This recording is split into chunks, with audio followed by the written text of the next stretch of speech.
ಇದ ಪ್ಲೇಸ್ ಒಳಗಡೆನೆ ಪ್ರಭು ಶ್ರೀರಾಮ, ಲಕ್ಷ್ಮಣ, ಭರತ, ಶತ್ರುಘ್ನ ಎಲ್ಲನೂ ಇಲ್ಲೇ ಹುಟ್ಟಿ ಬೆಳೆದು ಇಲ್ಲೇ ಎಲ್ಲ ಫುಲ್ ಕಂಪ್ಲೀಟಾಗಿ ಆಡಿದ್ದ. ಈ ಒಂದು ಪ್ಯಾಲೇಸ್ ಏನೈತಲ್ಲ ಕಂಪ್ಲೀಟಾಗಿ ರಾಮ ಮತ್ತು ಸೀತೆ ಅವರಿಬ್ಬರದು ಆಫ್ಟರ್ ಮ್ಯಾರೇಜ್ ಲೈಫ್ನ ಸಿಗ್ನಿಫೈ ಮಾಡುತ್ತೆ. ಸೊ ಇಲ್ಲೇ ಎಲ್ಲ ಅವ್ರ ಮದುವೆ ಆದಮೇಲೆ ಕಂಪ್ಲೀಟ್ ಎಲ್ಲ ಫುಲ್ ಲೈಫ್ ಎಲ್ಲ ಸ್ಪೆಂಡ್ ಮಾಡಿದ್ದ ಒಂದು ಪ್ಯಾಲೇಸ್ ಒಳಗಡೆ ಅಂತ ಹೇಳ್ತಾರೆ. ಆಮೇಲೆ ಅಲ್ಲೆಲ್ಲ ಫುಲ್ ರಾಮ ಮಂದಿರ ಮತ್ತು ಬೇರೆ ಬೇರೆ ಎಲ್ಲ ಅದಾವ. ಸೊ ಎಲ್ಲ ಕಂಪ್ಲೀಟ್ ನಿಮ್ಗೆ ಏನಂದ್ರೆ ಒಂದು ಅಯೋಧ್ಯದ 360 ಡಿಗ್ರಿ ವ್ಯೂ ಸಿಗುತ್ತೆ ಇಲ್ಲಿಂದ. ಯಾವಾಗ ರಾಮ ಇಲ್ಲಿ ಪರ್ಟಿಕ್ಯುಲರ್ಲಿ ಬಂದ ದೇಹ ತ್ಯಾಗ ಮಾಡಿದ್ರಲ್ಲ ಅವ್ರ ಹಿಂದೆ ಎಷ್ಟೋ ಜನ ಇಲ್ಲಿಂದಾನೇ ಜಲಸಮಾಧಿ ತೊಗೊಂಡ್ರು, ಅವ್ರ ಹಿಂದಿಂದಾನೇ ಹೋದ್ರೆ ಫಾಲೋ ಮಾಡಿದ್ರೆ. ಸೊ ಅದು ಒಂದು ಲಿಟ್ರಲಿ ಸ್ಯಾಕ್ರಿಫೈಸ್ ಎಷ್ಟೋ ಜನ ಆ ಡಿವೋಷನ್ನ ತೋರಿಸುತ್ತೆ. ಅಂದರೆ ಪ್ರಭು ಶ್ರೀರಾಮನ ಮೇಲೆ ಯಾವ ಲೆವೆಲ್ ಡಿವೋಷನ್ ಇತ್ತು ಜನಕ್ಕೆ ಅದನ್ನೆಲ್ಲ ತೋರಿಸುತ್ತೆ.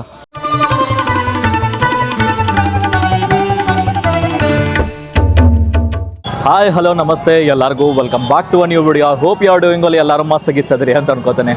S, once again good morning from Ayodhya. Time almost 11 ಗಂಟೆ ಆಯಿತು. ನಿನ್ನೆಗಿಂತ ಕಂಪೇರ್ ಮಾಡಿದರೆ ಇವತ್ತು ಒಂದು ಸ್ವಲ್ಪ ಬಿಸಿಲು ಜಾಸ್ತಿ ಐತಿ. ಸೊ ಎಸ್, ಇದು actually part 2 of Ayodhya series. In case ನೀವು ಇನ್ನೂ ಫಸ್ಟ್ ವಿಡಿಯೋ ನೋಡಿಲ್ಲ, ಆಮೇಲೆ ಅದ್ರೊಳಗಡೆ ನಾವು ಹನುಮಾನ್ ಗಡಿ ಆಯ್ತು, ಅಯೋಧ್ಯೆ ರಾಮ ಮಂದಿರ ಆಯ್ತು, ನಂದಿಗ್ರಾಮ, ಸರಿಯೋ ಆರತಿ ಎಲ್ಲ ಕವರ್ ಮಾಡಿದ್ವಿ. ಇನ್ ಕೇಸ್ ನೀವು ಆ ವಿಡಿಯೋ ಇನ್ನೂ ನೋಡಿಲ್ಲ ಅಂದರೆ ಹೋಗಿ ಚೆಕ್ಔಟ್ ಮಾಡ್ಕೊಂಬರ್ರಿ. So yes, let's get started with today's video. ಇವತ್ತು ಆಲ್ಮೋಸ್ಟ್ ಎಲ್ಲ ಒಂದು ಸ್ವಲ್ಪ ನಿನ್ನೆ ಕಂಪೇರ್ ಮಾಡಿದ್ರೆ ಒಂದು ಸ್ವಲ್ಪ ಕ್ರೌಡ್ ಜಾಸ್ತಿ ಐತಿ. ಯಾಕಂದ್ರೆ ನಾವು ಬಂದಿದ್ದು ಒಂದು ಸ್ವಲ್ಪ ಪೀಕ್ ಟೈಮ್ ಒಳಗಡೆ 11 ಗಂಟೆ ಹಂಗೆ. ಸೊ ಏನಿಲ್ಲ, ಸ್ಟಿಲ್ ಅಷ್ಟೊಂದೇನು ಪ್ರಾಬ್ಲಮ್ ಇಲ್ಲ. ಸೊ ಡೈರೆಕ್ಟಾಗಿ ಇವತ್ತು ನಾವು ಡೇ ಸ್ಟಾರ್ಟ್ ಮಾಡ್ತಿರೋದು ವಿತ್ ದಶರಥ ಮಹಲ್. ನಿನ್ನೆ ಅದ ಹೇಳ್ದಂಗೆ ನಾವು ಹನುಮಾನ್ ಗಡಿ, ರಾಮ ಮಂದಿರ, ನಂದಿಗ್ರಾಮ, ಆಮೇಲೆ ಸರಿಯೂ ಘಾಟ ಮತ್ತು ರಾಮ್ ಕಿ ಪೇಡಿ ಎಲ್ಲ ನೋಡ್ಕೊಂಡ್ವಿ. ಇವತ್ತು ನಾವು ಡೈರೆಕ್ಟಾಗಿ ಸ್ಟಾರ್ಟ್ ಮಾಡಿರೋದು first place Dasharatha Bhavan. In case ನೀವು ಎಕ್ಸಾಕ್ಟ್ಲಿ ಇಲ್ಲಿ ನೋಡಿದ್ರೆ ಈ ಕಡೆ ಬರ್ತಿದ್ದಂಗೆ ನಿಮ್ಗೆ ಅಲ್ಲಿ ಫಸ್ಟ್ ಅಲ್ಲಿ ಹನುಮಾನ್ ಗಡಿ ಸಿಗುತ್ತೆ. ಇಲ್ಲಿ ರಾಜದ್ವಾರ ಮಂದಿರ ಅಂತ ಐತಿ, ಆ ಕಡೆ ಹನುಮಾನ್ ಗಡಿ ಹೋಗೋದು. ಈ ಕಡೆಯಿಂದನೇ ಹಿಂಗೆ ಬಂದರೆ ಡೈರೆಕ್ಟಾಗಿ ಬಂದು ಇಲ್ಲಿ ಸ್ಟೇಟ್ ಹೋಗ್ತಿದ್ದಂಗೆ ಇಲ್ಲಿ ಬೋರ್ಡ್ ಹಾಕಿರ್ತಾರೆ, ಅದೇ ದಶರಥ ಮಹಲ್. ಸೊ ಈಗ ನಾವು ಇವತ್ತು ಹೊಂಟಿರೋದು ಫಸ್ಟ್ ಪ್ಲೇಸೇ ಕನಕ್ ಅಂದರೆ ದಶರಥ ಮಹಲ್. ದಶರಥ ಭವನ ಆದಮೇಲೆ ಅಲ್ಲಿಂದ ಕನಕ್ ಭವನ್ಗೆ ಹೋಗ್ತೀವಿ. So yes, let's get started with today's video. Let's cheer with Jai Shriram. Almost ಒಂದು ಸ್ವಲ್ಪ ಮುಂದೆ ನಡ್ಕೊಂಡು ಬರ್ತಿದ್ದಂಗೆ ನಿಮ್ಗೆ ಇಲ್ಲಿ ಒಂದು ಬೋರ್ಡ್ ಸಿಗುತ್ತೆ. ಇಲ್ಲಿ ಈ ಕಡೆ ಬರ್ದಾರ ಅಂದ್ರೆ ಶ್ರೀರಾಮ್ ಜನ್ಮಭೂಮಿ ತೀರ್ಥಕ್ಷೇತ್ರ ಲೆಫ್ಟಿಗೆ ಐತಿ, ಕನಕ್ ಭವನ್ ಸ್ಟೇಟ್. ಆಮೇಲೆ ಇಲ್ಲಿರೋದೇ ಶ್ರೀ ಚಕ್ರವರ್ತಿ ಮಹಾರಾಜ್ ದಶರಥ್ ಜಿ ಕಾ ರಾಜಮಹಲ್ ಅಂತೇಳಿ. ಸೊ ಕಂಪ್ಲೀಟಾಗಿ ನಿಂಗೆ ಬರ್ತಿದ್ದಂಗೆ ಈ ಥರ ಒಂದು ಕಂಪ್ಲೀಟಾಗಿ ಸ್ಟ್ರಕ್ಚರ್ ಸಿಗುತ್ತೆ. ಇಲ್ಲಿ ನೋಡ್ಬೋದು ಮುಂದೆ ಒಂದು ಸ್ವಲ್ಪ ಎಲ್ಲ ಅಂದರೆ ಆರ್ಟ್ಸ್ ಎಲ್ಲ ಅದಾವ. ಆಮೇಲೆ ಈ ಥರ ಒಂದು ಎಂಟ್ರೆನ್ಸ್ ಐತಿ ಕಂಪ್ಲೀಟಾಗಿ. ಇದೇ ಮಹಾರಾಜ ದಶರಥ್ ಜಿ ಅವ್ರದ್ದು ಮಹಲ್. ಸೊ ಇದ್ರದ್ದು ಹಿಸ್ಟ್ರಿ ಮತ್ತು ಏನು ಇಂಪಾರ್ಟೆನ್ಸ್ ಅಂತ ಒಳಗಡೆ ಹೋಗಿ ಹೇಳ್ತೀನಿ. ಸೊ ಫಸ್ಟ್ ಒಳಗಡೆ ಹೋಗೋಣ ಈಗ. ಸೊ ನೀವು ಒನ್ಸ್ ಈ ಕಡೆಯಿಂದ ಲೈಕ್ ಒಳಗಡೆ ಬಂದಮೇಲೆ, ದ್ವಾರದಾಗಿಂದ ಬಂದಮೇಲೆ ಈ ಕಡೆಯಿಂದ ಒಳಗಡೆ ಬರ್ತೀರಾ. ಬಂದಮೇಲೆ ಇಲ್ಲಿ ಒಂದು ಹನುಮಾನ್ಜಿದ ಮಂದಿರ ಐತಿ. ಅಂದರೆ ಇಲ್ಲಿ ಯಾವಾಗಲೂ ಇಲ್ಲಿ ಭಜನೆ ಮತ್ತು ಎಲ್ಲ ಫುಲ್ ಎಲ್ಲ ನಡ್ಸಾತಾರ. ಸೊ ಇಲ್ಲಿ ಬಂದ ನೀವು ಇದನ್ನು ನೋಡ್ಕೋಬೋದು ಡೈರೆಕ್ಟಾಗಿ. ಆಮೇಲೆ ಎಕ್ಸಾಕ್ಟ್ಲಿ ಇಲ್ಲಿಂದ ಒಳಗಡೆ ಹೋಗ್ತೀರಾ. ಒಳಗಡೆ ಬರ್ತಿದ್ದಂಗೆ ನಿಮಗೆಲ್ಲ ಕಂಪ್ಲೀಟಾಗಿ ಇಲ್ಲಿ ನೋಡ್ಬೋದು ಯಾವ ಥರ ಪ್ಲೇಸ್ ಐತಿ ಅಂಥೇಳಿ. ಸೊ ಇಲ್ಲೆಲ್ಲ ಒಂದು ಸ್ವಲ್ಪ ರೂಮ್ಸ್ ಎಲ್ಲ ಮಾಡ್ಯಾರ. ಆಮೇಲೆ ಈ ಕಡೆನೂ ಒಂದು ಸ್ವಲ್ಪ ರೂಮ್ಸ್ ಐತಿ. ಇಲ್ಲಿರೋದು ಮೇನ್ ಟೆಂಪಲ್. ಸೊ ಎಕ್ಸಾಕ್ಟ್ಲಿ ಇದು ದಶರಥ ಮಹಲ್ ಅಂತಂದರೆ ಇದ್ರದ್ದು ಮೇನ್ ಇಂಪಾರ್ಟೆನ್ಸ್ ಏನಂತಂದರೆ, ಯಾವಾಗ ಎಕ್ಸಾಕ್ಟ್ಲಿ ತ್ರೇತಾಯುಗ ಆಯ್ತಲ್ಲ, ಅಯೋಧ್ಯ ಟೈಮ್ ಒಳಗಡೆ ಈ ಒಂದು ಪರ್ಟಿಕ್ಯುಲರ್ ಪ್ಲೇಸ್ ಒಳಗಡೆನ ಮಹಾರಾಜ ದಶರಥ ಅವ್ರದ್ದು ಪ್ಯಾಲೇಸ್ ಇದ್ದಿದ್ದು. ಸೊ ಇದೇ ಪ್ಲೇಸ್ ಒಳಗಡೆನೆ ಪ್ರಭು ಶ್ರೀರಾಮ, ಲಕ್ಷ್ಮಣ, ಭರತ, ಶತ್ರುಘ್ನ ಎಲ್ಲನೂ ಇಲ್ಲೇ ಹುಟ್ಟಿ ಬೆಳೆದು ಇಲ್ಲೇ ಎಲ್ಲ ಫುಲ್ ಕಂಪ್ಲೀಟಾಗಿ ಆಡಿದ್ದ. ಸೊ ಈ ಒಂದು ಪ್ಲೇಸ್ ಮೇನ್ಲಿ ಬಂದು ಅವ್ರದ್ದು ಚೈಲ್ಡ್ಹುಡ್ ಆಯ್ತು, ಆಮೇಲೆ ಕಂಪ್ಲೀಟ್ ಅವ್ರದ್ದು ಏನು ಬಿಫೋರ್ ಲೈಫ್ ಆಯ್ತಲ್ಲ ಅದನ್ನು ಎಲ್ಲನೂ ಇಲ್ಲೇ ಸಿಗ್ನಿಫೈ ಮಾಡೋದು. ಸೊ ಈ ಒಂದು ಪರ್ಟಿಕ್ಯುಲರ್ ಪ್ಲೇಸ್ ಒಳಗಡೆ ಎಲ್ಲ ಹುಟ್ಟಿ ಬೆಳೆದು ಓಡಾಡಿದ್ದ.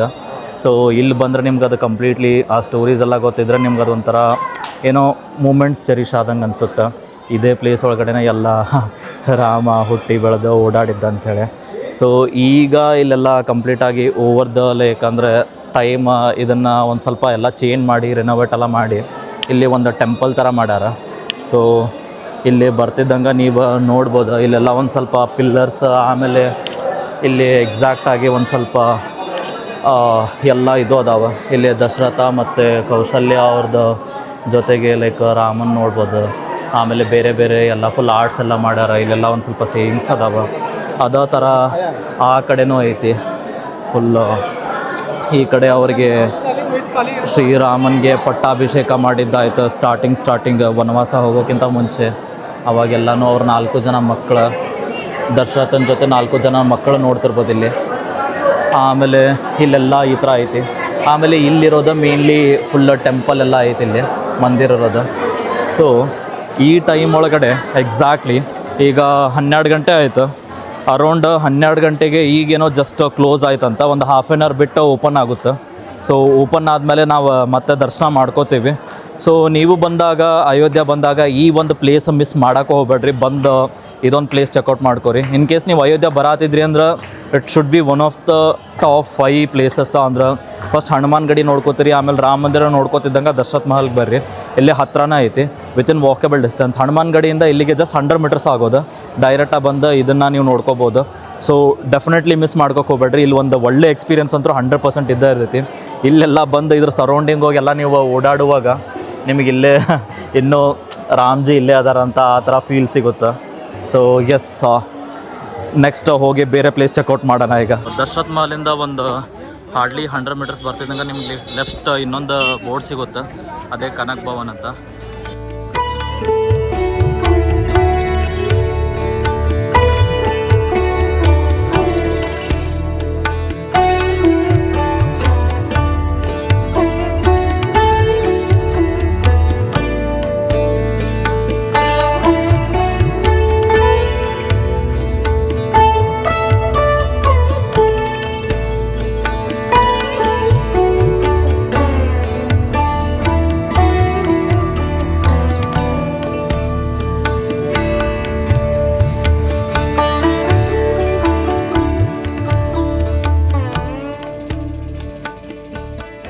ಎಸ್, ಒಳಗಡೆ ನೋಡಿದ್ರಲ್ಲ ಹೆಂಗಿತ್ತ ಅಂಥೇಳಿ ಕನಕ್ ಭವನ. ಸೊ ಕನಕ್ ಭವನದ ಮೇನ್ ಇಂಪಾರ್ಟೆನ್ಸ್ ಮತ್ತು ಹಿಸ್ಟ್ರಿ ಏನಂತಂದರೆ, ಯಾವಾಗ ರಾಮ ಮತ್ತು ಸೀತೆ ಇಬ್ಬರು ಮದುವೆಯಾಗಿ ಅಯೋಧ್ಯೆಗೆ ವಾಪಸ್ ಬಂದ್ರಲ್ಲ, ಅವಾಗ ಬಂದಾಗ ಅವ್ರ ತಾಯಿಯಾದ ಕೈಕೇಯಿ ಈ ಒಂದು ಪ್ಯಾಲೇಸ್ನ, ಕನಕ್ ಭವನ್ನ ಸೀತೆಗೆ ಗಿಫ್ಟ್ ಕೊಟ್ಟಿದ್ದ. ರಾಮ ಮತ್ತು ಸೀತೆಗೆ, ಮೇನ್ಲಿ ಸೀತೆಗೆ ಗಿಫ್ಟ್ ಕೊಟ್ಟಿದ್ದ. ಸೊ ಇಲ್ಲೆಲ್ಲ ಎಲ್ಲ ಕಡೆನೂ ಅದೊಂದು ಕಲ್ಚರ್ ಇರ್ತೈತಿ, ಮೂದಿಕಾಯಿ ಅಂಥೇಳಿ. ಸೊ ಯಾರ್ದಾದ್ರೂ ಫಸ್ಟ್ ಟೈಮ್ ಮುಖ ನೋಡುವಾಗ ಎಲ್ಲ ಲೈಕ್ ಅಂದರೆ ಫಸ್ಟ್ ಟೈಮ್ ಮೀಟ್ ಮಾಡುವಾಗ ಅದನ್ನು ಏನಾದರೂ ಗಿಫ್ಟ್ ಕೊಡ್ತೀವಿ. ಸೊ ಮೂದಿಕಾಯಿ ಒಳಗಡೆ ಈ ಒಂದು ಪ್ಯಾಲೇಸ್ನ ಕೈಕೇಯಿಯವರು ಸೀತೆಗೆ ಗಿಫ್ಟ್ ಕೊಟ್ಟಿದ್ದ. ಸೊ ಕಂಪ್ಲೀಟಾಗಿ ಸುತ್ತಮುತ್ತ ನೋಡ್ತಿರ್ಬೋದು ಎಷ್ಟು ಮಸ್ತ್ ಅಟ್ಮಾಸ್ಫಿಯರ್ ಐತಿ ಅಂತೇಳಿ. ಫುಲ್ ಎಲ್ಲ ನೋಡಿದ್ರಿ. ಇದಕ್ಕಿಂತ ಮುಂಚೆ ಏನಂದರೆ, ಯಾವಾಗ ಈ ಪ್ಯಾಲೇಸ್ನ ದಶರಥ ಅವರ ಕೈಕೇಯಿಗೆ ಗಿಫ್ಟ್ ಕೊಟ್ಟಿದ್ದ, ಅದರ ನೆಕ್ಸ್ಟ್ ಅಂದರೆ ಇದು ಆದಮೇಲೆ ನೆಕ್ಸ್ಟ್ ಕೈಕೇಯಿಯಿಂದ ಇದು ಸೀತೆಗೆ ಗಿಫ್ಟ್ ಹೋಗಿದ್ದ. ಸೊ ಈ ಒಂದು ಪ್ಯಾಲೇಸ್ ಏನೈತಲ್ಲ, ಕಂಪ್ಲೀಟಾಗಿ ರಾಮ ಮತ್ತು ಸೀತೆ ಅವರಿಬ್ಬರದು ಆಫ್ಟರ್ ಮ್ಯಾರೇಜ್ ಲೈಫ್ನ ಸಿಗ್ನಿಫೈ ಮಾಡುತ್ತೆ. ಸೊ ಇಲ್ಲೇ ಎಲ್ಲ ಅವ್ರ ಮದುವೆ ಆದಮೇಲೆ ಕಂಪ್ಲೀಟ್ ಎಲ್ಲ ಫುಲ್ ಲೈಫ್ ಎಲ್ಲ ಸ್ಪೆಂಡ್ ಮಾಡಿದ್ದ ಒಂದು ಪ್ಯಾಲೇಸ್ ಒಳಗಡೆ ಅಂತ ಹೇಳ್ತಾರೆ. ಈ ಥರ ಈ ಪ್ಲೇಸ್ದ ಸಿಗ್ನಿಫಿಕೆನ್ಸ್ ಇತ್ತು ಮತ್ತು ಹಿಸ್ಟ್ರಿ. ಸೊ ನೀವು ಬಂದಾಗ ಈ ಒಂದು ಪ್ಲೇಸ್ನ ಚೆಕ್ಔಟ್ ಮಾಡೋದು ಮರ್ಯಾಕೆ ಹೋಗ್ಬೇಡ್ರಿ. ಇಲ್ಲಿ ಬಂದರೆ ನಿಮ್ಗೆ ಅದೇ ಸೇಮ್ ಅಟ್ಮಾಸ್ಫಿಯರ್ ಇರುತ್ತೆ. ಆಮೇಲೆ ಒಳಗಡೆ ಲೈಕ್ ಇಲ್ಲೇನೈತಲ್ಲ, ಎಕ್ಸಾಕ್ಟ್ಲಿ ಒಂದು ಟೆಂಪಲ್ಲು ಐತಿ. ಆ ಟೆಂಪಲ್ ಒಳಗಡೆ ರಾಮ ಮತ್ತು ಸೀತೆನ ಪೂಜೆ ಮಾಡ್ತಾರೆ. ಆ ಒಂದು ಇಬ್ಬರನ್ನೂ ಏನು ಜೊತೆಗೆ ನೋಡ್ತಿರಲ್ಲ, ಅದೇ ಒಂಥರ ಡಿವೈನ್ ಎಕ್ಸ್ಪೀರಿಯೆನ್ಸ್ ಇರುತ್ತೆ. ನೆಕ್ಸ್ಟ್ ಲೆವೆಲ್ ಒಂದು ಕಾಮ್ನೆಸ್ ಅನಿಸುತ್ತೆ. ಆಮೇಲೆ ಏನೋ ಒಂಥರ ಖುಷಿ ಆಗುತ್ತೆ ಈ ಒಂದು ಪ್ಲೇಸಸ್ ಒಳಗಡೆ ಎಲ್ಲ ಸುತ್ತಾಡಕ್ಕೆ ನೋಡಿದ್ರೆ. ಸೊ ನೀವು ಬಂದಾಗ ಆಬ್ವಿಯಸ್ಲಿ ಈ ಪ್ಲೇಸ್ ಮಿಸ್ ಮಾಡೋಕೆ ಹೋಗ್ಬೇಡಿ. 100% ಬಂದು ಚೆಕ್ಔಟ್ ಮಾಡಿರಿ. ಬೋಲೋ ಸಿಯಾ ರಾಮಚಂದ್ರ ಕಿ. ಎಸ್, ಎಕ್ಸಾಕ್ಟ್ಲಿ ಏನಾಗಿತ್ತಂದರೆ, ನಾನು ಲಾಸ್ಟ್ ಟೈಮ ಹಾಗೆ ಇದೆಲ್ಲ ಟೆಂಪಲ್ಸ್ ಎಲ್ಲ ಎಕ್ಸ್ಪ್ಲೋರ್ ಮಾಡ್ಕೊತ ಎಲ್ಲೋ ಅಂದರೆ ಒಬ್ಬ ಆಟೋದವನ್ನ ಸಿಕ್ಕಿದ್ದ. ಸೊ ಎಲ್ಲ ಮಾತಾಡ್ಕೊತ ಲಾಸ್ಟಿಗೆ ಏನಂತ ಅಂತಂದರೆ, ಇಲ್ಲೇ ಮತ್ತು ಬೇರೆ ಬೇರೆ ಪ್ಲೇಸಸ್ ಅದಾವ ಸಣ್ಣ ಪುಟ್ಟ ಟೆಂಪಲ್ಸ್ ಎಲ್ಲ, ಜಸ್ಟ್ ಒಂದು 100-150 ಎಲ್ಲ ತೋರಿಸ್ತೀನಿ ಅಂತಂದ. ನಾನು 100-150 ಎಲ್ಲ ಟೆಂಪಲ್ಸ್ ತೋರಿಸ್ತಾನಂದಾಗಲೇ ನಾನು ಅರ್ಥ ಮಾಡ್ಕೊಂಡ್ಬಿಡ್ಬೇಕಾಗಿತ್ತು. ಬಟ್ ಅದು ಓಕೆ ಅಂಥೇಳಿ ಲೈಕ್ ನಾನು ಒಂದು 150 ಏನೋ ಕೊಟ್ಟ ಮೇಲೆ ಏನಾಯ್ತು ಅಂದರೆ, ನೆಕ್ಸ್ಟ್ ಅವನು ಒಂದು 3 ಟೆಂಪಲ್ ತೋರಿಸ್ತಾ. ಅಲ್ಲೇ ಸಣ್ಣದ ಇಲ್ಲಿ ಲವಕುಶ ಮಂದಿರ ಅದು ಇದು ಅಂತೆಲ್ಲ ಫುಲ್ಲು. ಆಮೇಲೆ ಒಂದು ಪರ್ಟಿಕ್ಯುಲರ್ ಟೆಂಪಲ್ ಕರ್ಕೊಂಡು ಹೋದ. ಆ ಟೆಂಪಲ್ ಹೆಂಗಂತಂದರೆ, ಆ ಪೂಜಾರಿ ಎಲ್ಲ ಪೂಜೆ ಎಲ್ಲ ಮಾಡಿ ಆಮೇಲೆ ನಿಂದು ಭವಿಷ್ಯನ ಹೇಳ್ತೀನಿ ಅಂತೆಲ್ಲ ಫುಲ್ಲೆಲ್ಲ ಏನೇನೇನೋ ಹೇಳಿದ್ರು. ಓಕೆ, ಲೈಕ್ ಅದೇನೋ ಒಂಥರ ಇಟ್ ವಾಸ್ ಕಂಪ್ಲೀಟ್ಲಿ ಮ್ಯಾನಿಪುಲೇಟಿವ್. ಆಮೇಲೆ ಹೋಗ್ಲಿ ಬಿಡು ಅಂತ ಎಲ್ಲ ಫುಲ್ ಲಾಸ್ಟಿಗೆ ಇದೆಲ್ಲ ಪರಿಹಾರ ಆಗ್ಬೇಕಂದ್ರೆ ನೀನು ಒಂದು 5,000 ಕೊಡಬೇಕು, ಅಂದರೆ ಇದೆಲ್ಲ ಪೂಜೆ ಮಾಡು, ಇಲ್ಲಿ ದಾನ ಮಾಡು ಅಂದರೆ ಸರಿ ಹೋಗುತ್ತೆ ಅಂತ ಅವರು. ಸೊ ಅದಕ್ಕೆ ಏನಂದರೆ ಇನ್ ಕೇಸ್ ಮಾಡಿದಾಗ ನಿಮ್ದು ಯಾವಾಗ ರಾಮ ಮಂದಿರ ಆಗುತ್ತಲ್ಲ, ಸೊ ನಾವಿಲ್ಲಿ ಒಂದು ಫುಲ್ ಎಲ್ಲ ಇದನ್ನು ಮಾಡ್ಸಾಕ್ತೀವಿ, ಇಲ್ಲಿ ಒಂದು ನಿಮ್ಮದು ಹೆಸರಿಂದ ಒಂದು ಬೋರ್ಡು ಹಾಕ್ಸ್ತೀವಿ, ಹಂಗೆ ಹೆಂಗಂತೆಲ್ಲ ಫುಲ್. ನಾನು ಬೇಡ ಅಂದರೆ ಹಿ ವಾಸ್ ಕಂಪ್ಲೀಟ್ಲಿ ಒಂಥರ ಎಮೋಷ್ನಲ್ ಬ್ಲ್ಯಾಕ್ ಮೇಲಿಂಗ್ ಮಾಡ್ತಾರೆ. ಆಮೇಲೆ ಹೆಂಗೋ ನಾನು ಎಷ್ಟೋ ಟ್ರೈ ಮಾಡಿದ್ರು ಒಂದು 2,500 ಒಂದು ಕಿತ್ಕೊಂಡು ಬಿಟ್ಟರೆ ಡೊನೇಷನ್ ಅಂತ ಏನೇನೋ ಮಾಡ್ಕೊಂಡು. ಸೊ ನನಗೆ ಅಲ್ಲಿಗೆ ತಲೆ ಕೆಟ್ಟೋಯ್ತು. ಆಮೇಲೆ ಏನಾಯ್ತು ಅಂದರೆ ಅದ್ರ ನೆಕ್ಸ್ಟ್ ಇನ್ನೊಂದು ಯಾವುದೋ ಟೆಂಪಲ್ ಕರ್ಕೊಂಡು ಹೋದೆ. Even there it was a same scam. ಎಲ್ಲರೂ ಹೆಂಗೆ ಹೇಳೋರು ಅಂತಂದರೆ, ಈಗ ಒಂದು ಕೈಯಿಂದ ದಾನ ಮಾಡಿರೋದು ಇನ್ನೊಂದು ಕೈ ಗೊತ್ತಾಗಬಾರ್ದು. ಸೊ ಅದಕ್ಕೆ ಇಲ್ಲಿ ನೀವು ಕೊಟ್ಟಿರೋದು ಡೊನೇಷನ್ ಎಲ್ಲೋ ಹೊರಗಡೆ ಹೋಗಿ ಹೇಳ್ಬೇಡ್ರಿ ಅಂತ. So it is very common scam. ಎಷ್ಟೋ ಜನ ಗೈಡ್ಸ್ ಮತ್ತು ಆಟೋದವರು 100% ಮಾಡ್ತಾರೆ. ಎಲ್ಲರೂ ಹಾಗೆ ಹೇಳ್ತಾರಂತಲ್ಲ, ತುಂಬ ಜನ ಒಳ್ಳೆ ಇರ್ತಾರೆ, but some of them are like this. ಅದಕ್ಕೇನೂ ಮಾಡೋಕ್ಕಾಗೋದಿಲ್ಲ. ಸೊ ಅಯೋಧ್ಯೆಗೆ ಬಂದಾಗ ಮತ್ತು ಈ ಕಡೆ ಯಾವುದೇ ಪ್ಲೇಸಸ್ಸಿಗೆ ಬಂದಾಗ ಈ ಸ್ಕ್ಯಾಮ್ಸ್ ಎಲ್ಲ ಕಲಾಗಿ ನೆನ್ಪಿಟ್ಕೋರಿ. ಸೊ ಒಂದು ಸ್ವಲ್ಪ ಸೇಫ್ ಆಗಿರಿ. ಇನ್ ಕೇಸ್ ಏನಾದರೂ ನಿಮ್ಮ ಜೊತೆ ಯಾವುದಾದ್ರೂ ಸ್ಕ್ಯಾಮ್ ಆಗಿದ್ದರೆ ಡೈರೆಕ್ಟಾಗಿ ಎವ್ರಿ 100-150 ಮೀಟರ್ಸ್ಗೆ ನಿಮ್ಗೆ ಯಾರಾದರೂ ಪೊಲೀಸ್ ಸಿಗ್ತಾರೆ, ಅವ್ರಿಗೆ ಹೋಗಿ ಇಮ್ಮಿಡಿಯೇಟಾಗಿ ರಿಪೋರ್ಟ್ ಮಾಡಿರಿ. ಫೋಟೋ ಇಲ್ಲ ಏನಾದರೂ ಒಂದು ಪ್ರೂಫ್ ತೊಗೊರಿ. That will actually help.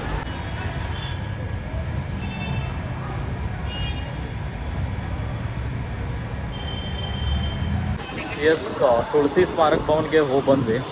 But unfortunately ಈ ಮೂಮೆಂಟಿಗೆ ಏನೋ ರೀಕನ್ಸ್ಟ್ರಕ್ಷನ್ನ ಮತ್ತು ರಿನೋವೇಷನ್ ಮಾಡತ್ತಿರೋ ರೀಸನ್ಗೆ ಓಪನ್ ಇದ್ದಿರಲಿಲ್ಲ, ಫುಲ್ ಕ್ಲೋಸ್ ಮಾಡಿದ್ರು.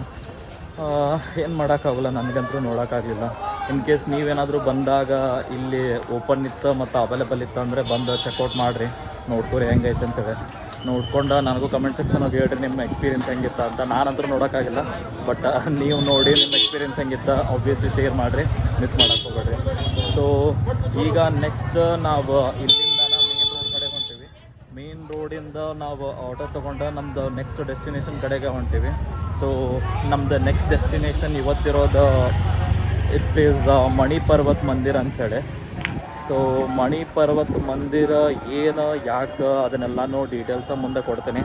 ಸೊ ಡೈರೆಕ್ಟ್ಲಿ ಮುಂದೆ ಹೋಗಿ ಆಟೋ ಹುಡ್ಕೋಣ, ಆಟೋ ತೊಗೊಂಡು ಡೈರೆಕ್ಟಾಗಿ ಅಲ್ಲೇ ಹೋಗೋಣ. ಇಲ್ಲಿಂದ ಅಂದರೆ ಮೇನ್ ರಾಮ ಜನ್ಮಭೂಮಿ ಮಂದಿರ ಐತಲ್ಲ, ಅಲ್ಲಿಂದ ಒಂದು 3 ಕಿಲೋಮೀಟ್ರ್ ಏನೋ ಆಗುತ್ತೆ. ಸೊ ನೋಡೋಣ ಆಟೋ ಎಲ್ಲಾದರೂ ಸಿಗುತ್ತಾ ಅಂತ.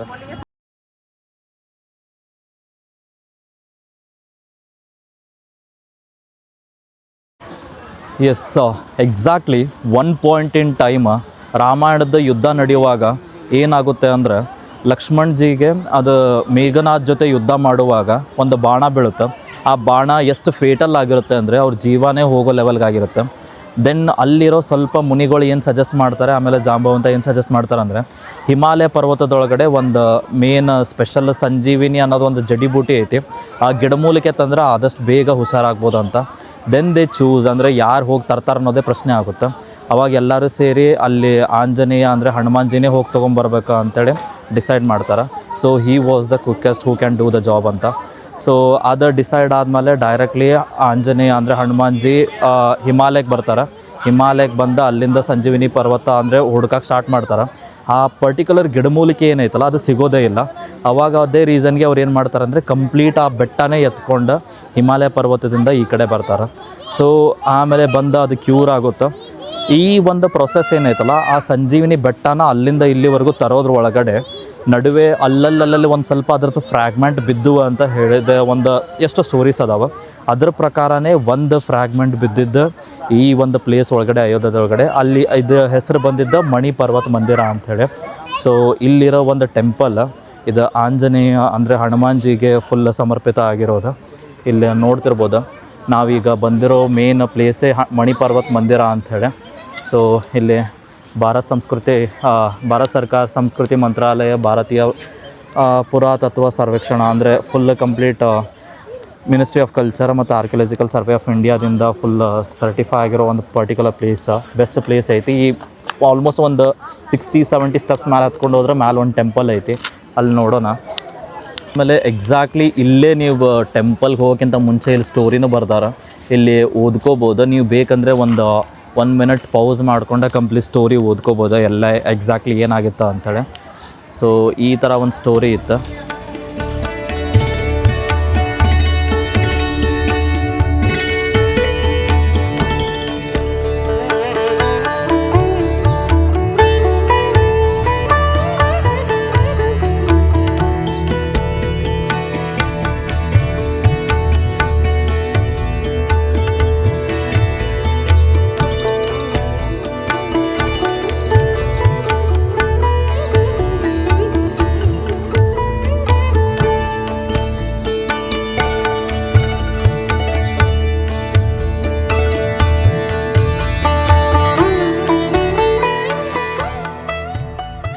ಎಸ್. ಸೊ ನೋಡಿದ್ರಿ ಸ್ಟೋರಿ ಎಕ್ಸಾಕ್ಟ್ಲಿ ಏನದ ಸಂಜೀವಿನಿ ಪರ್ವತ ಏನೈತಲ್ಲ ಎತ್ಕೊಂಡು ಹೋಗುವಾಗ ವೆನ್ ಹನುಮಾನ್ಜಿ ಏನು ಪಾಸ್ ಆಗ್ತಿರ್ತಾರಲ್ಲ ಅಯೋಧ್ಯೆ ಕಡೆಯಿಂದ, ಆವಾಗಲೇ ಭರತ್ಜಿ ಇಲ್ಲಿದ ರಾಜ ಇರ್ತಾರಲ್ಲ ಅಂದ್ರೆ ಅವ್ರಿಗೆ ಗೊತ್ತಿರಲ್ಲ ಹನುಮಾನ್ ಯಾರಂತ. ಸೊ ಯಾರೋ ಇನ್ವೇಡ್ರ್ ಅಂತ ಅಂದ್ಕೊಂಡು ಅವ್ರಿಗೆ ಬಾಣ ಬೀಳ್ತಾರೆ. ಅವಾಗ ಇಲ್ಲೇ ಬಿದ್ದಿದ್ದು. ಸೊ ಒಂದೊಂದು ಸಲ ಇಲ್ಲಂತಾರೆ, ಆಮೇಲೆ ಇನ್ನೊಂದು ಎಷ್ಟೋ ಸಲ ಅಂದರೆ ಎಕ್ಸಾಕ್ಟ್ಲಿ ಅದು ನಂದಿಗ್ರಾಮ ಆಯ್ತಲ್ಲ ಅಲ್ಲಂತಾರೆ. ಸೊ ಅದೇ ಬಟ್ ಬಂದಾಗಂತೂ ಈ ಪ್ಲೇಸ್ ಅಂತೂ ಆಸಮ್ ಐತಿ, ಬಂದು ಚೆಕ್ಔಟ್ ಮಾಡ್ಕೊರಿ. ಆಮೇಲೆ ಇನ್ ಕೇಸ್ ಏನಾದರೂ ಸನ್ಸೆಟ್ ಟೈಮು ಬರಾತಿದ್ರಿ ಅಂದರೆ ಕಂಪ್ಲೀಟ್ ಇಲ್ಲಿಂದ ನಿಮ್ಗೆ ಇಡೀ ಅಯೋಧ್ಯದೇ ಫುಲ್ ಒಂದು ವ್ಯೂ ಸಿಗುತ್ತೆ, ನೋಡ್ಬೋದು. ಇಲ್ಲೆಲ್ಲ ಅಂದರೆ ಆ ಕಡೆ ಎಲ್ಲ ರಾಮ ಮಂದಿರದ ಕಾರಿಡಾರ್ ಇದು ಇಲ್ಲೇನೈತಲ್ಲ, ಇದು completely I think railway station ಅನಿಸುತ್ತೆ ಅಯೋಧ್ಯ ಧಾಮ. ಆಮೇಲೆ ಅಲ್ಲೆಲ್ಲ ಫುಲ್ ರಾಮ ಮಂದಿರ ಮತ್ತು ಬೇರೆ ಬೇರೆ ಎಲ್ಲ ಅದಾವೆ. ಸೊ ಎಲ್ಲ ಕಂಪ್ಲೀಟ್ ನಿಮ್ಗೆ ಏನಂದ್ರೆ ಒಂದು ಅಯೋಧ್ಯದ 360 ಡಿಗ್ರಿ ವ್ಯೂ ಸಿಗುತ್ತೆ ಇಲ್ಲಿಂದ. ಸೊ ಕಂಪ್ಲೀಟ್ಲಿ ಎಲ್ಲನೂ ಫುಲ್ ಎಕ್ಸ್ಪ್ಲೋರ್ ಮಾಡ್ಕೋಬೋದು. ನಾವು ಈ ಟೈಮು ಬಂದಿದ್ವಿ ಮಧ್ಯಾಹ್ನದಾಗ, ಬಟ್ ನೀವು ಇನ್ ಕೇಸ್ ಏನಾದರೂ ಸಂಜೆ ಟೈಮು ಬರ್ತೀರಿ ಅಂತಂದ್ರೆ ಒಂದು ಒಳ್ಳೆ ವ್ಯೂ ಅಂತೂ ಇದ್ದೇ ಇರ್ತೈತಿ. ಸನ್ಸೆಟ್ ಟೈಮ್ ಒಳಗಡೆ ಈ ಪ್ಲೇಸ್ ಅಂತೂ ಮಿಸ್ ಮಾಡ್ಕೋಕೆ ಹೋಗ್ಬೇಡ್ರಿ. One of the best place. ಇಲ್ಲಿಂದ ನಿಮ್ಗೆ ಇಲ್ಲೆಲ್ಲ ಸುತ್ತಮುತ್ತ ಸಿಕ್ಕಾಪಟ್ಟೆ ಗಿಡನೂ ಅದಾವೆ. ಸೊ ನಿಮ್ಗೆ ಆ ಥರ ಒಂದು ಇಲ್ಲಿ ಮೇ ಬಿ ಬಿಸಿಲು ಅನ್ನಿಸ್ತಿರ್ಬೋದು, ಬಟ್ ಆದರೆ ಕೆಳಗಡೆ ಹೋದರೆ ಎಲ್ಲ ಕಡೆನೂ ತಂಪಾಗೈತಿ. ಸೊ ಒಂದು ಫುಲ್ ಕಾಮ್ ಅಟ್ಮಾಸ್ಫಿಯರಾಗ ಒಂದು ಸ್ವಲ್ಪ ಟೈಮ್ ಸ್ಪೆಂಡ್ ಮಾಡ್ಕೊಂಡು ನೆಕ್ಸ್ಟ್ ನೀವು ಹೋಗ್ಬೋದು. ಟೈಮು ಆಲ್ಮೋಸ್ಟ್ ಸಂಜೆ 4:30 ಆಯ್ತು. ಮಣಿಪರ್ವತ ಮುಗಿಸ್ಕೊಂಡು ಬಂದಮೇಲೆ ಒಂದು ಚಲೋ ಊಟ ಮಾಡ್ಕೊಂಡು ನೆಕ್ಸ್ಟ್ ನಾವು ಇನ್ನೊಂದು ಪ್ಲೇಸ್ ಎಕ್ಸ್ಪ್ಲೋರ್ ಮಾಡೋಕೆ ಹೊಂಟ್ವಿ. We are almost near the Ram ki Paidi. ಈ ಕಡೆಯಿಂದ ಏನು ರಾಮ್ ಕಿ ಪೈಡಿ ಐತಲ್ಲ, ನಿನ್ನೆ ನೋಡಿದ್ರಲ್ಲ, this is the same place. ಏನೋ ಕ್ಲೀನ್ ಮಾಡತ್ತರ ಟ್ರ್ಯಾಕ್ಟರ್ ಹಾಕ್ಕೊಂಡು.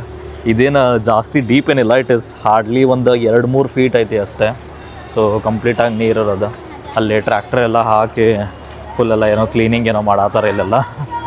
ಸೊ ಎಸ್, ಇಲ್ಲಿಂದನ ಒಂದು ಸ್ವಲ್ಪ ಸ್ಟ್ರೇಟ್ ಹೋದರೆ ಮುಂದೆ ಇನ್ನೊಂದು ಟೆಂಪಲ್ ಸಿಗುತ್ತೆ ಇಲ್ಲಿ, ನಾಗೇಶ್ವರನಾಥ ಟೆಂಪಲ್ ಅಂಥೇಳಿ.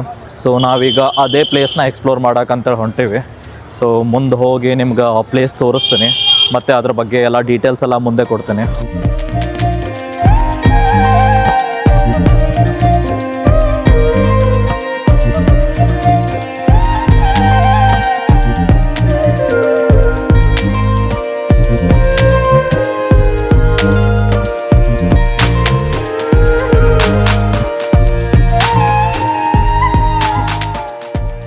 ಎಕ್ಸಾಕ್ಟ್ಲಿ ಸ್ವಲ್ಪ ದೂರ ನಡ್ಕೊಂಡು ಬಂದಮೇಲೆ ಇಲ್ಲಿ ಈ ಕಡೆ ಇನ್ನೂ ರಾಮ್ ಕಿ ಪೈಡಿ ಐತೆ. ಇದ್ರ ಸೈಡಿಗೆ ನಡ್ಕೊಂಬಂದಾಗ ಇಲ್ಲಿ ಒಂದು ಬೋರ್ಡ್ ಹಾಕ್ಯಾರ, ನಾಗೇಶ್ವರನಾಥ್ ಮಂದಿರ ಅಂಥೇಳಿ. ಎಕ್ಸಾಕ್ಟ್ಲಿ ಇಲ್ಲೇನು ನಾಗೇಶ್ವರನಾಥ್ ಮಂದಿರದ ಇದು ಐತಿ, ಆರ್ಚ್ ಐತಿ. ಇಲ್ಲಿಂದ ಒಳಗಡೆ ಹೋಗ್ಬೇಕು. ಸೊ ಒಳಗಡೆ ನೀವು ಇನ್ ಕೇಸ್ ಬಂದರೆ ಅಂದ್ರೆ ಇಲ್ಲೇ ಮೇನ್ ನಾಗೇಶ್ವರನಾಥ್ ಮಂದಿರ ಐತಿ. ಇಲ್ಲೇನು ಕಾಣತೈತಲ್ಲ ಅದು ಈ ಒಂಥರ ಒಳಗಡೆ ಏನು ಸ್ಟ್ರೀಟ್ಸ್ ಅದಾವಲ್ಲ, ಅದು ಒಂದು ಏನೋ ಬೇರೆ ಏನ್ಷಿಯಂಟ್ ಕಾಲಕ್ಕೆ ಕರ್ಕೊಂಡು ಹೋದಂಗೆ ಅನಿಸುತ್ತೆ. ಒಂದು ಒಳ್ಳೆ ಟ್ರೂ ಇಂಡಿಯನ್ ವೈಬ್ ಬರುತ್ತೆ ನಿಮಗಿಲ್ಲಿ.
ಎಸ್, ನೋಡಿದ್ರಲ್ಲ ನಾಗೇಶ್ವರನಾಥ್ ಟೆಂಪಲ್ ಹೆಂಗಿತ್ತು ಅಂತೇಳಿ. ಇದ್ರದ್ದು ಒಂದು ಪರ್ಟಿಕ್ಯುಲರ್ ಸ್ಟೋರಿ ಬಂದು ಏನಂದ್ರೆ, ಯಾವಾಗ ಪ್ರಭು ಶ್ರೀರಾಮ ಅವ್ರದ್ದು ಮಕ್ಳು ಅದಾರ ಲವ ಮತ್ತು ಕುಶ, ಅವರು ಇದನ್ನು ಆಳುವಾಗ ಕುಶನ್ಗೆ ಏನಾಗುತ್ತಂದ್ರೆ ಒಂದು ಸಲ ಸರಿಯೂ ನದಿ ಒಳಗಡೆ ಸ್ನಾನ ಮಾಡುವಾಗ ಅವ್ರ ಕೈಯಾಗಿರೋ ಒಂದು ಖಡ್ಗ ಕಳೆದೋಗುತ್ತೆ. ಅದು ಕಳೀತಿದ್ದಂಗೆ ಅವ್ರು ಎಲ್ಲ ಕಡೆ ಹುಡುಕಾಡ್ತಾರೆ, ಬಟ್ ಎಲ್ಲೂ ಸಿಗೋದಿಲ್ಲ. ಆವಾಗ ಅಲ್ಲಿ ಏನಂದ್ರೆ ನಾಗಲೋಕ ಏನೈತಲ್ಲ, ಅದೆಲ್ಲ ಯೂಶ್ವಲಿ ನೀರಿನ ಕೆಳಗಡೆ ಇರುತ್ತೆ. ಆ ನಾಗಲೋಕದ ಒಬ್ಬ ರಾಜ್ಕುಮಾರ ಬಂದು ಆ ಖಡ್ಗಾನ ಹುಡುಕೊಡ್ತಾರೆ. ಹುಡುಕೊಟ್ಟಾಗ ಅದರಿಂದ ಫುಲ್ ಖುಷಿಯಾಗಿ ಸಂತೃಪ್ತಿಯಾಗಿ ಏನಂತಂದ್ರೆ ಮುಂದೆ ಒಂದು ಟೆಂಪಲ್ ಕಟ್ಟಿಸ್ತಾರೆ ಇಲ್ಲೇ. ಅದು ಏನಂದ್ರೆ ಶಿವ ಪರಮಾತ್ಮನಿಗೆ ಸಮರ್ಪಿತ ಮಾಡಿ ಒಂದು ಕಟ್ಟಿಸಿದ್ದ, ಅದ್ರ ಹೆಸರಿಟ್ಟಿದ್ದ ನಾಗೇಶ್ವರನಾಥ ಅಂತೇಳಿ. ಸೊ ಅದೇ ಟೆಂಪಲ್ ಬಂದು ಈ ನಾಗೇಶ್ವರನಾಥ ಟೆಂಪಲ್ಲ. ನೀವು ಇನ್ ಕೇಸ್ ಬಂದಾಗ ಈ ಟೆಂಪಲ್ ಚೆಕ್ಔಟ್ ಮಾಡೋದು ಮರ್ಯಾಕೆ ಹೋಗ್ಬಿಡ್ರಿ. ಒಳಗಡೆ ಅಂತೂ ಒಂದು ಫುಲ್ ಪಾಸಿಟಿವ್ ವೈಬ್ ಮತ್ತು ಕಂಪ್ಲೀಟ್ ಚಲೋ ಅಟ್ಮಾಸ್ಫಿಯರ್ ಇತ್ತು. ಎಲ್ಲ ಭಜನ್ ಎಲ್ಲ ನಡೆಯತ್ತೈತೆ, ಫುಲ್ ಚೀರ್ಫುಲ್ ಆಗಿತ್ತು. ಆಮೇಲೆ ಒಳಗಡೆ ಟೆಂಪಲ್ ಕಾಂಪ್ಲೆಕ್ಸೇ ಹೆಂಗಂದ್ರೆ ಫುಲ್ ತಂಪಾಗಿತ್ತು, ಒಂಥರ ಕಂಪ್ಲೀಟ್ ತಂಪು ವೈಬ್, ಅಂದ್ರೆ ಫುಲ್ ತಂಪು ಗಾಳಿ ಬೀಸಾತ ಎಲ್ಲ. ನಮಗೆ ನೋಡಿ ಇನ್ನೊಂದು ಸ್ವಲ್ಪ ಹೊತ್ತು ಇರ್ಬೇಕನ್ಸ್ತು, ಬಟ್ ಆದರೆ ಹಾಗೆ ನೋಡ್ಕೊಂಡು ಹೊರಗಡೆ ಬಂದ್ವಿ. ನೀವು ಬಂದಾಗ ಅದೇ ಡೈರೆಕ್ಟಾಗಿ ಇಲ್ಲಿ ನಾಗೇಶ್ವರನಾಥನ ಟೆಂಪಲ್ನ ಚೆಕ್ಔಟ್ ಮಾಡೋದು ಮರ್ಯಾಕೆ ಹೋಗ್ಬೇಡ್ರಿ. ಡೈರೆಕ್ಟಾಗಿ ಬಂದು ವಿಸಿಟ್ ಮಾಡಿರಿ. ಆಮೇಲೆ ಮಾಡ್ತಿದ್ದಂಗೆ ಹಂಗೆ ಲೈಕ್ ನಿಮ್ಗೆ ಒಂದು ಸ್ವಲ್ಪ ಇನ್ನೂ ಟೈಮ್ ಇತ್ತಂದ್ರೆ ಇಲ್ಲೇ ಬಾಜುಕ ನಿಮ್ಗೆ ರಾಮ್ ಕಿ ಪೇಡಿ ಐತಿ. ಸೊ ರಾಮ್ ಕಿ ಪೇಡಿ ಹೋಗೋಣ ಒಂದು ಸ್ವಲ್ಪ ಹೊತ್ತು ಟೈಮ್ ಸ್ಪೆಂಡ್ ಮಾಡ್ಬೋದು. ಆರಾಮಾಗಿ ಕುಂತು ನೀರೊಳಗೆ ಆಟ ಆಡ್ಬೋದು, ಇಲ್ಲ ಬೇರೆ ಬೇರೆ ಥರ ಒಂದು ಸ್ವಲ್ಪ ಚಿಲ್ ಮಾಡ್ಬೋದು. ಒಂದು ಸನ್ಸೆಟ್ ಟೈಮ್ ಹೋಗ ಇಲ್ಲಿ ಎಲ್ಲ ಫುಲ್ ಕಂಪ್ಲೀಟಾಗಿ ಒಳ್ಳೆ ವೈಬ್ ಇರ್ತೈತಿ. ನೀವಂತರೂ ಅಬ್ಸಲ್ಯೂಟ್ಲಿ ಇದನ್ನ ಇಷ್ಟಪಡ್ತೀರಿ.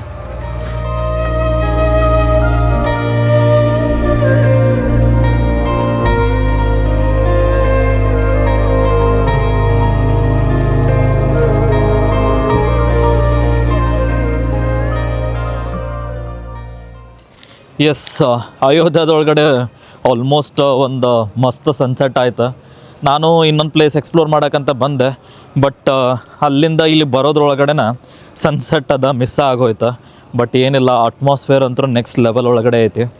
ಸೊ ಅದೇ ಮೂಮೆಂಟಿಗೆ ನನಗೆ ಇನ್ನೊಂದು ನೆನಪಾಯ್ತು. ಹೆಂಗಂದ್ರೆ ಬ್ರಹ್ಮ ಇದು ಸೃಷ್ಟಿಕರ್ತ ಈ ಒಂದು ಸೃಷ್ಟಿನ ಯಾವ ಥರ ಮಾಡ್ಯಾನಂತಂದ್ರೆ ಲಿಟ್ರಲಿ ಏನೇ ಒಂದು ತಿಂಗ್ ಅದು ಸ್ಟಾರ್ಟ್ ಆಗುತ್ತೆ ಅಂದ್ರೆ ಅದಕ್ಕೊಂದು ಎಂಡ್ ಟೈಮ್ ಇದ್ದೇ ಇರುತ್ತೆ. ಅದಕ್ಕೆ ಇವೆಂಚುಲಿ ಎಂಡ್ ಆಗಲೇಬೇಕು ಸಮ್ ಪಾಯಿಂಟ್ ಇನ್ ಟೈಮ್ ಒಳಗಡೆ. ಅದೇ ಥರನೇ ಆಗಿದ್ದ ಹೆಂಗಂತಂದರೆ ಪ್ರಭು ಶ್ರೀರಾಮ ಇದು ಫುಲ್ ಅಯೋಧ್ಯನ ಆಳುವಾಗ it was like for many years ಒಂದು ಕಂಪ್ಲೀಟ ರಾಮರಾಜ್ಯನೇ ಇಲ್ಲಿ ಸೃಷ್ಟಿ ಮಾಡಿದ್ರು. ಸೊ ಆ ಥರ ಒಂದು ರಾಮರಾಜ್ಯದೊಳಗಡೆ ಏನೋ ಒಂದು ವಂಚನೆ ಅನ್ನೋದಾಯ್ತು, ಕಳ್ತನ ಅನ್ನೋದಾಯ್ತು, ಏನೂ ಇದ್ದಿರಲಿಲ್ಲ. Everyone was living prosperous, full ಎಲ್ಲರೂ ಮಸ್ತ್ ಇದ್ರು. ಸೊ ಅದೇ ಟೈಮಿಗೆ ಏನಾಯ್ತು ಅಂದರೆ ಫೈನಲಿ ಒನ್ ಡೇ ಕೇಮ್, ಎಲ್ಲ ಮುಗಿದಾಗ ತುಂಬ ವರ್ಷ ಆದಮೇಲೆ. ಅಂದರೆ ಹೆಂಗಂದರೆ ರಾಮ ಅವರ ದೇಹ ತ್ಯಾಗ ಮಾಡಿ ವಾಪಸ್ ವೈಕುಂಠಕ್ಕೆ ಹೋಗಬೇಕಾಗಿರೋ ಟೈಮ್ ಬಂತು. ಅಂದರೆ ಮಾನವನ ಅವತಾರದೋಗಿದ್ದಿದ್ದ ಸ್ವತಃ ವಿಷ್ಣು ಆ ಟೈಮ್ ಎಂಡ್ ಮಾಡಿಕೊಂಡು ವಾಪಸ್ ಹೋಗ್ಬೇಕಾ ಬಂತು. ಸೊ ಇನ್ ಕೇಸ್ ಎಷ್ಟೋ ಜನಕ್ಕೆ ಗೊತ್ತಿಲ್ಲ ಅಂದರೆ ಯು ಶುಡ್ ನೋ ದಾಟ್. ಅಂದರೆ ಶ್ರೀರಾಮ ಇಸ್ ದ ಅವತಾರ ಆಫ್ ದಶಾವತಾರದೊಳಗಡೆ ಒಂದಾಗಿರೋ ವಿಷ್ಣುವಿನ ಅವತಾರ. ಸೊ ಇದೇ ಥರ ಯಾವಾಗ ಏನಾಗುತ್ತೆ ಅಂದರೆ ಲೈಕ್ ಅವ್ರದ್ದು ಅವತಾರ ಮುಗಿಸಿ ವಾಪಸ್ ವೈಕುಂಠಕ್ಕೆ ಹೋಗಿ ಲೈಕ್ ಅಲ್ಲಿ ವಾಪಸ್ ಸ್ಥಾನ ತೊಗೋಬೇಕಾಗಿರುತ್ತೆ ವಿಷ್ಣು ಆಗಿ. ಇದ್ರ ಹಿಂದೆ ಇನ್ನೊಂದು ಸ್ಟೋರಿ ಐತಿ. ಏನಂತಂದರೆ ಒಬ್ಬರದ ಕೇಳಿರ್ತೀರಿ ಎಲ್ಲಾದರೂ, ಅಂದರೆ ಒಬ್ಬರು ಋಷಿ ಬರ್ತಾರೆ, ಕಾಲ ಋಷಿ ಅಂತೇಳಿ. ಅವರು ಬಂದು ಏನಂತಂದರೆ ಪ್ರಭು ಶ್ರೀರಾಮನ ಜೊತೆ ಪ್ರೈವೇಟಾಗಿ ಮಾತಾಡುವಾಗ ಒಳಗಡೆ ಯಾರಿಗೂ ಬಿಡಬೇಡ ಅಂತ ಲಕ್ಷ್ಮಣಂಗೆ ಗಾರ್ಡ್ ಮಾಡಂತ ಹೇಳ್ತಾರೆ. ಅದೇ ಟೈಮಿಗೆ ದುರ್ವಾಸ ಮುನಿ ಬರ್ತಾರೆ. ಅವರು ಒಳಗಡೆ ಬಿಡು ಅಂತ ಕೇಳಿದಾಗ ಲೈಕ್ ಇವರು ಬಿಡೋಕ್ಕಾಗೋದಿಲ್ಲ, ಅಂದರೆ ಇನ್ ಕೇಸ್ ಬಿಡಲಿಲ್ಲ ಅಂದರೆ ಇವರು ಅಯೋಧ್ಯೆ ಮೇಲೆ ಏನಾದರೂ ಶಾಪ ಹಾಕ್ತಾರೆ ಅಂತ ಲಕ್ಷ್ಮಣ ಅದನ್ನ ಭಯ ಪಟ್ಕೊಂಡು ಒಳಗಡೆ ಹೋಗಿ ಪರ್ಮಿಷನ್ ಕೇಳೋಕ್ಕಂತ ಹೋಗ್ಬಿಡ್ತಾನೆ. It was a punishable offence basically, ಯಾಕಂದರೆ ಒಳಗಡೆ ಯಾರೂ ಬರಬಾರ್ದಂತ ಹೇಳಿರ್ತಾರೆ. ತಮ್ಮ ಅಂತ ಏನೋ ಬಿಡೋಕ್ಕಾಗಲ್ಲ ಅಲ್ಲ, ಅದೇ ರೀಸನ್ಗೆ ಅವ್ರಿಗೂ ಪನಿಷ್ ಮಾಡಲೇಬೇಕು. ಅದೇ ರೀಸನ್ಗೆ ಹೆಂಗಂತಂದರೆ ಆ ಮುನಿ ಪ್ರಕಾರ ಏನಂತಂದರೆ ಇವ್ರಿಗೆ ಅಂದ್ರೆ ಮೃತ್ಯುದಂಡ ಅನ್ನೋ ಥರ ಹಂಗೆ ಕೊಟ್ಟಿದ್ದ. ಇಟ್ ವಾಸ್ ಕಂಪ್ಲೀಟ್ಲಿ ಅಂದರೆ ಎಲ್ಲನೂ ರಿಟರ್ನ್. ಅಂದರೆ ಹೆಂಗಂದರೆ ಲಕ್ಷ್ಮಣ ಎಕ್ಸಾಕ್ಟ್ಲಿ ಶೇಷನಾಗನ ಅವತಾರ. ಶೇಷನಾಗ ಅಂದರೆ ವಿಷ್ಣು ಏನದಾರಲ್ಲ, ವಿಷ್ಣು ಕೆಳಗಡೆ ಒಂದು ಹಾವು ಇರುತ್ತಲ್ಲ, ಅದೇ ಶೇಷನಾಗ. ಸೊ ಅದೇ ಶೇಷನಾಗನ ಅವತಾರನೇ ಲಕ್ಷ್ಮಣ. ಸೊ ವೈಕುಂಠಕ್ಕೆ ರಾಮ ಹೋಗೋಕ್ಕಿಂತ ಮುಂಚೆ, ಅಂದರೆ ವಿಷ್ಣುವಿಂದ ಹೋಗೋಕ್ಕಿಂತ ಮುಂಚೆ ಅಲ್ಲಿ ಶೇಷನಾಗ ಹೋಗಬೇಕಾಗಿರುತ್ತೆ. ಸೊ ಅದೇ ರೀಸನ್ಗೆ ಫಸ್ಟ್ ಜಲಸಮಾಧಿ ತೊಗೊಂಡಿದ್ದ ಲಕ್ಷ್ಮಣ. ಅದಾದಮೇಲೆ ಸ್ವಲ್ಪ ದಿವಸಕ್ಕೆ ಅದು ಒಂಥರ ಅದೇ ಇದ್ರೊಳಗಡೆ ಕಂಪ್ಲೀಟ್ ಎಲ್ಲ ಫುಲ್ ರಾಮ ಅದು ಫುಲ್ ಬ್ರೇಕ್ಔಟ್ ಆಗಿ ಅದೆಲ್ಲ ಆಗಿ ಕಂಪ್ಲೀಟಾಗಿ ಅವ್ರದ್ದು ಅವತಾರ ಎಲ್ಲ ಮುಗಿಸಿ ಫೈನಲಿ ಒಂದು ಜಾಗಕ್ಕೆ ಬಂದು ಅವರು ಜಲಸಮಾಧಿ ತಗೋತಾರೆ. ಅದೇ ಪ್ಲೇಸ್ ಬಂದು ಅಯೋಧ್ಯದೊಳಗಡೆ ಇರೋದು ಗುಪ್ತಾರ್ ಘಾಟ. ಸೊ ನೀವಿಲ್ಲಿ ನೋಡ್ತಿರ್ಬೋದು ಯಾವ ಥರ ಮಸ್ತ್ ಅಟ್ಮಾಸ್ಫಿಯರ್ ಐತಿ ಅಂಥೇಳಿ. ಇದೇ ಗುಪ್ತಾರ್ ಘಾಟ್ ಬಂದು ಅಯೋಧ್ಯದಿಂದ ಆಲ್ಮೋಸ್ಟ್ ಒಂದು 11 to 12 ಕಿಲೋಮೀಟರ್ಸ್ ಐತಿ. 11 to 12 ಕಿಲೋಮೀಟರ್ಸ್ ಲೈಕ್ ನೀವು ಏನಾದರೂ ಒಂದು 30 ಮಿನಿಟ್ಸ್ ಆಗುತ್ತೆ. ಈಗ ಅಷ್ಟೊಂದು ರೋಡ್ ಏನು ಚೆನ್ನಾಗಿಲ್ಲ, ಹೋಗ್ತಾ ಮುಂದೆ ರೋಡ್ ಬೆಟರ್ ಆಗ್ಬೋದು. ಆವಾಗ ನೀವಿಲ್ಲಿ ಬಂದು ಚೆಕ್ಔಟ್ ಮಾಡ್ಬೋದು. ಈ ಒಂದು ಪ್ಲೇಸ್ ಬಂದು ಹೆಂಗೆ ಏನು ಸಿಗ್ನಿಫೈ ಮಾಡುತ್ತೆ ಅಂತಂದರೆ ನೀವೊಂದು ಯಾವುದೇ ಒಂದು ಲೈಫ್ ಆಗಲಿ, ಆ ಲೈಫ್ ಮುಗಿದ ಮೇಲೆ ಆ ಮೋಕ್ಷ ಅನ್ನೋದೇನಿರ್ತೈತಲ್ಲ ಅದನ್ನು ಕಂಪ್ಲೀಟ್ಲಿ ಇಲ್ಲಿ ಸಿಗ್ನಿಫೈ ಮಾಡುತ್ತೆ. ಸೊ ಯಾವಾಗ ರಾಮ ಇಲ್ಲಿ ಪರ್ಟಿಕ್ಯುಲರ್ಲಿ ಬಂದ ದೇಹ ತ್ಯಾಗ ಮಾಡಿದ್ರಲ್ಲ, ಅವ್ರ ಹಿಂದೆ ಎಷ್ಟೋ ಜನ ಇಲ್ಲಿಂದಾನೇ ಜಲಸಮಾಧಿ ತೊಗೊಂಡ್ರು, ಅವ್ರ ಹಿಂದಿಂದಾನೇ ಹೋದ್ರು, ಫಾಲೋ ಮಾಡಿದ್ರು. ಸೊ ಅದು ಒಂದು ಲಿಟ್ರಲಿ ಸ್ಯಾಕ್ರಿಫೈಸ್ ಎಷ್ಟೋ ಜನ ಆ ಡಿವೋಷನ್ನ ತೋರಿಸುತ್ತೆ.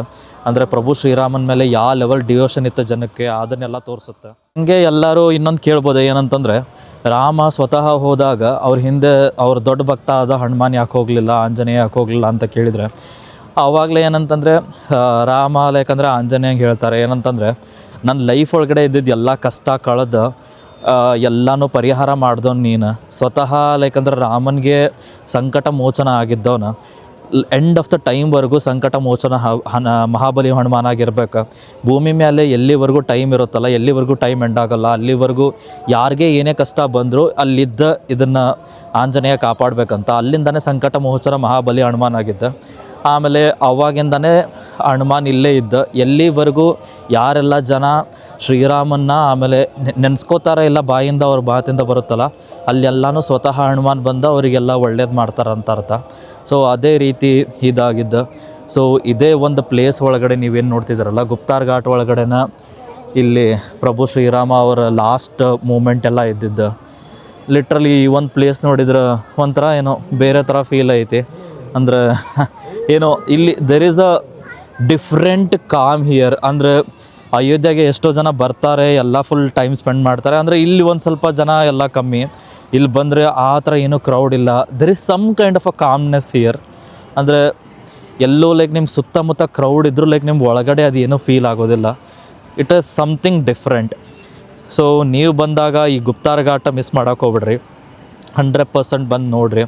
ಸೊ ಇಲ್ಲಿಂದಾನೇ ಅದು ಒಂದು ಏನು ಪ್ರಭು ಶ್ರೀರಾಮ ಅವ್ರದ್ದು ಲೈಫ್ ಐತಲ್ಲ, ಇಲ್ಲಿಂದಾನೇ ಎಂಡ್ ಆಗಿದ್ದೆ. ಇಲ್ಲೇ ಜಲಸಮಾಧಿ ತೊಗೊಂಡು ವಾಪಸ್ ಅವರ ವಿಷ್ಣುವಾಗಿ ವೈಕುಂಠಕ್ಕೆ ಹೋಗಿದ್ದ. ಆಮೇಲೆ ಈ ಕಡೆ ಒಂದು ಸ್ವಲ್ಪ ಎಲ್ಲ ಟೆಂಪಲ್ಸು ಆಗ್ಯಾವ, ಅಲ್ಲೂ ಒಳಗಡೆ ಹೋಗಿ ತೋರಿಸ್ತೀನಿ.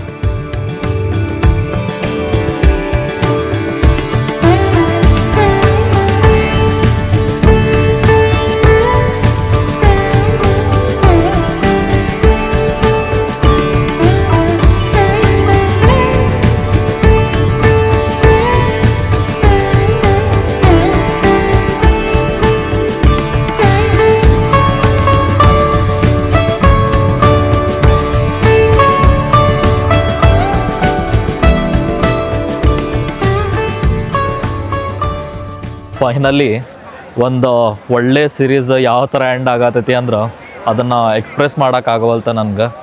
ಸೊ ಬೇಸಿಕಲಿ ನಿಮ್ಗೆ ಇನ್ ಕೇಸ್ ಗೊತ್ತಿಲ್ಲ ಅಂತಂದ್ರೆ ಈ ಒಂದು ಅಯೋಧ್ಯೆ ಸೀರೀಸ್ದು 2 ಪಾರ್ಟ್ ಅದಾವೆ. ಒಂದು ಪಾರ್ಟ್ 1 ಇದು ಆ್ಯಕ್ಚುಲಿ ಪಾರ್ಟ್ 2. ಪ್ರೀವಿಯಸ್ ಪಾರ್ಟ್ ಒಳಗಡೆ ನಾವು ಕಂಪ್ಲೀಟಾಗಿ ಹನುಮಾನ್ ಗರಿ ಆಯಿತು, ಆಮೇಲೆ ರಾಮ ಜನ್ಮಭೂಮಿ ಮೇನ್ ಟೆಂಪಲ್ ಆಯಿತು, ಮತ್ತು ಬೇರೆ ಬೇರೆ ಎಲ್ಲನೂ ಕವರ್ ಮಾಡಿದ್ವಿ. ಅದನ್ನು ನೋಡಿರಿ ಅಂತ ಅನ್ಕೋತೀನಿ. ಆಮೇಲೆ ಇದ್ರೊಳಗಡೆ ಲೈಕ್ ನಾವು ದಶರಥ್ ಮಹಲ್, ಕನಕ್ ಭವನ್, ಆಮೇಲೆ ನಾಗೇಶ್ವರನಾಥ್ ಟೆಂಪಲ್ ಆಯಿತು, ಮತ್ತು ಇನ್ನು ಗುಪ್ತಾರ್ ಘಾಟ್, ಆಮೇಲೆ ಮಣಿಪರ್ವತ ಎಲ್ಲ ಕವರ್ ಮಾಡಿದ್ವಿ.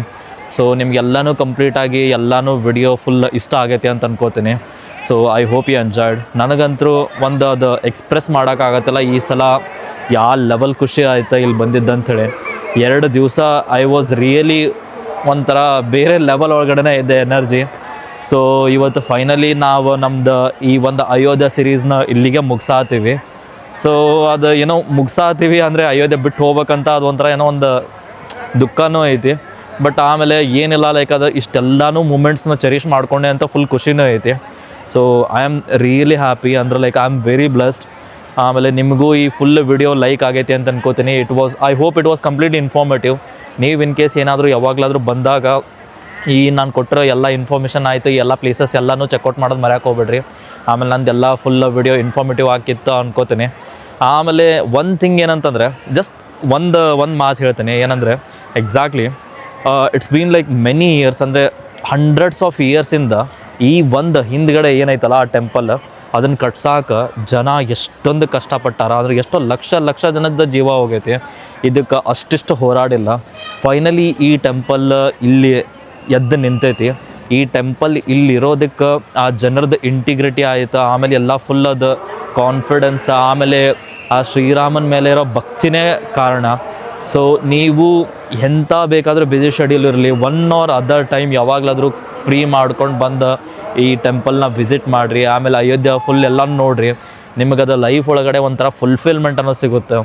ಆಮೇಲೆ ಇಲ್ಲಿ ನೀವು ಬಂದು ಓಡಾಡ್ತಿದ್ರೆ ನಿಮಗೆಲ್ಲ ಫುಲ್ ಒಂದೊಂದು ಹೆಜ್ಜೆಗೂ ಲೈಕ್ ನಿಮ್ಗೆ ರಾಮಾಯಣದ ಎಲ್ಲ ಫುಲ್ ಕತೆಗಳು ಎಲ್ಲ ಫುಲ್ ಅದೇಗೆ ಬರೋ ಥರ ಆಗ್ಬಿಡ್ತೈತಿ.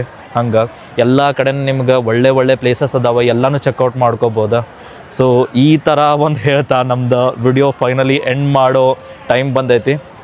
ಆ್ಯಂಡ್ ಇನ್ನೊಂದು ಏನು ಅಪ್ಡೇಟ್ ಅಂತಂದರೆ, so this is not end of everything. Actually ಇಲ್ಲಿಂದ ನಾವು ಇವತ್ತು ನೈಟ್ ನಂದು ನೆಕ್ಸ್ಟ್ ಟ್ರೈನ್ ವಾರಣಾಸಿಗೆ ಐತಿ. So directly we are heading to Kashi. So next video ಏನೈತಲ್ಲ ಅದು ಕಂಪ್ಲೀಟಾಗಿ ಡೈರೆಕ್ಟ್ಲಿ ಕಾಶಿದು ಬರುತ್ತೆ. ಫುಲ್ ಕಾಶಿ ಸೀರೀಸ್ ಸ್ಟಾರ್ಟ್ ಆಗೋದೈತಿ. So stay tuned for the next video. ಕಾಶಿಗೆ ಹೋಗೋಣ, ಕಾಶಿ ಒಳಗಡೆ ಎಲ್ಲ ತೋರಿಸೋಣ. ಒಂದು ಒಳ್ಳೆ ಬೆಸ್ಟ್ ಇನ್ಫಾರ್ಮೇಟಿವ್ ವಿಡಿಯೋ ಆಗಿರ್ತೈತಿ. ಆಮೇಲೆ ಎಲ್ಲನೂ ಫುಲ್ಲಲ್ಲಿ ಎಕ್ಸ್ಪ್ಲೋರ್ ಮಾಡೋಣ. ಸೊ ಮಿಸ್ ಮಾಡಲಾರ್ದೆ ನೆಕ್ಸ್ಟ್ ವಿಡಿಯೋ ನೋಡಿರಿ. ಆಮೇಲೆ ಇಲ್ಲಿವರೆಗೂ ಈ ವಿಡಿಯೋನ ನೋಡಿರಿ ಅಂದ್ರೆ ಪ್ಲೀಸ್ ಲೈಕ್ ಮಾಡೋದು ಮರೆಯೋಕೆ ಹೋಗ್ಬೇಡ್ರಿ. ಹಂಗೆ ಕಮೆಂಟ್ ಮಾಡಿರಿ, ಇನ್ನೂ ಶೇರ್ ಮಾಡಿರಿ. ಆಮೇಲೆ ಇನ್ನೂ ಚಾನಲ್ನ ಸಬ್ಸ್ಕ್ರೈಬ್ ಮಾಡಿಲ್ಲ ಅಂದ್ರೆ ಪ್ಲೀಸ್ ಸಬ್ಸ್ಕ್ರೈಬ್ ಮಾಡಿರಿ. ಸೊ ಆದಷ್ಟು ಬೇಗ ಇನ್ನೊಂದು ನೆಕ್ಸ್ಟ್ ವಿಡಿಯೋದಾಗ ಸಿಗೋಣ ಡೈರೆಕ್ಟಾಗಿ ಕಾಶಿ ಒಳಗಡೆ. So till then bye enjoy and Jai Siyaram.